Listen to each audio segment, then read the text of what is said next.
Le plastique à usage unique est un fléau mondial. Chaque minute, 20 tonnes de plastique finissent dans l'océan. Symbole de cette catastrophe, Henderson, une île sauvage, isolée au milieu du Pacifique. Joyau de biodiversité, abritant 4 espèces d'oiseaux endémiques, elle est classée au patrimoine mondial de l'UNESCO, mais c'est aussi l'île la plus polluée du monde, recouverte par plusieurs tonnes de plastique.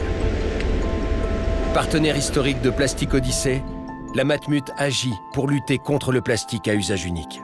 En tant que mutualistes et assureurs, nous sommes pleinement concernés et engagés dans la restauration du bien commun. C'est pourquoi, depuis sa création, nous apportons notre soutien à notre partenaire Plastic Odyssey, qui lutte contre la pollution plastique à l'aide de techniques innovantes et qui s'est lancé le grand défi de nettoyer l'île Henderson en février 2024. Un pari audacieux, car l'île est extrêmement difficile à dépolluer. Un récif battu par les flots rend son accostage presque impossible. Le seul moyen d'accéder aux plages polluées, faire le tour de l'île et de traverser la jungle. Alors comment extraire ces tonnes de plastique pour les recycler ? Le gros défi qu'on va avoir, ça va déjà être d'arriver sur cette fameuse plage polluée. Et ça va être ensuite d'extraire les 6 tonnes de plastique avec des moyens plus ou moins originaux pour arriver à ramener sur le bateau ces déchets et les recycler. Le nom de cette expédition ? Henderson, le nettoyage de l'impossible. Mardi 13 février, l'aventure commence. 7 h du matin, l'équipe débarque sur l'île Henderson. Ils sont coupés du monde pour les 8 prochains jours. Après une longue marche, nos 12 explorateurs atteignent la plage polluée. Première mission, monter le camp et le protéger du soleil. Et à 13 h, le travail commence. Il y a 9 tonnes de plastique à ramasser, dont 2 tonnes de bouée. En une demi-journée, plus de 500 kilos sont déjà collectés. Mais le plus dur reste à faire, les extraire de l'île.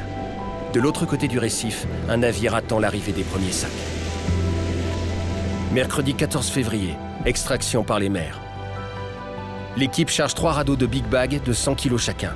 Et pour évacuer les 1500 bouées, toutes les lignes sont reliées entre elles. Le ressac et le courant sont très puissants. Le risque de chavirer est important. 3 membres sécurisent le transfert. Une première manœuvre est tentée, c'est un succès. Les allers-retours s'enchaînent, mais cette méthode est éreintante et il ne reste que quelques jours pour dépolluer l'île.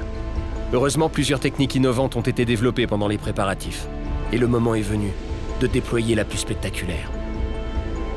Dimanche 18 février, extraction par les airs. Tu peux y aller pleine balle. Ce parachute porte un big bag de 100 kg. Il est tiré vers le bateau par un treuil fabriqué avec les moyens du bord. Une moto de récup dont la roue arrière a été habilement transformée. C'est un soulagement pour toute l'équipe. On a enfin trouvé une solution pour évacuer tous ces déchets.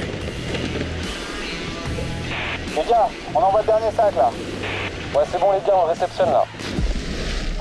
Après le nettoyage, la plage la plus polluée du monde a retrouvé son visage d'origine. Plus de 9 tonnes de déchets ont été évacués de l'île et plus de 2 tonnes ont déjà été recyclées en objets utiles aux habitants des îles voisines. Ce que nous apprend cette aventure Plastic Odyssey, c'est que le plastique que nous consommons peut se retrouver aux 4 coins du monde et pollue même des lieux préservés qui font partie du patrimoine mondial. Il est donc important d'agir en proximité, chez nous, pour éviter une autre catastrophe comme celle de l'île Henderson. La Matmut a donc lancé un vaste programme d'action individuelle et collective contre le plastique à usage unique. L'occasion pour chacun de nos 4,5 millions de sociétaires et pour nos 6 500 collaborateurs de contribuer à son échelle. Car c'est bien la somme de nos actions qui fera la différence. Et ça, c'est plus juste pour tous. Matmut, c'est ça aussi, assuré.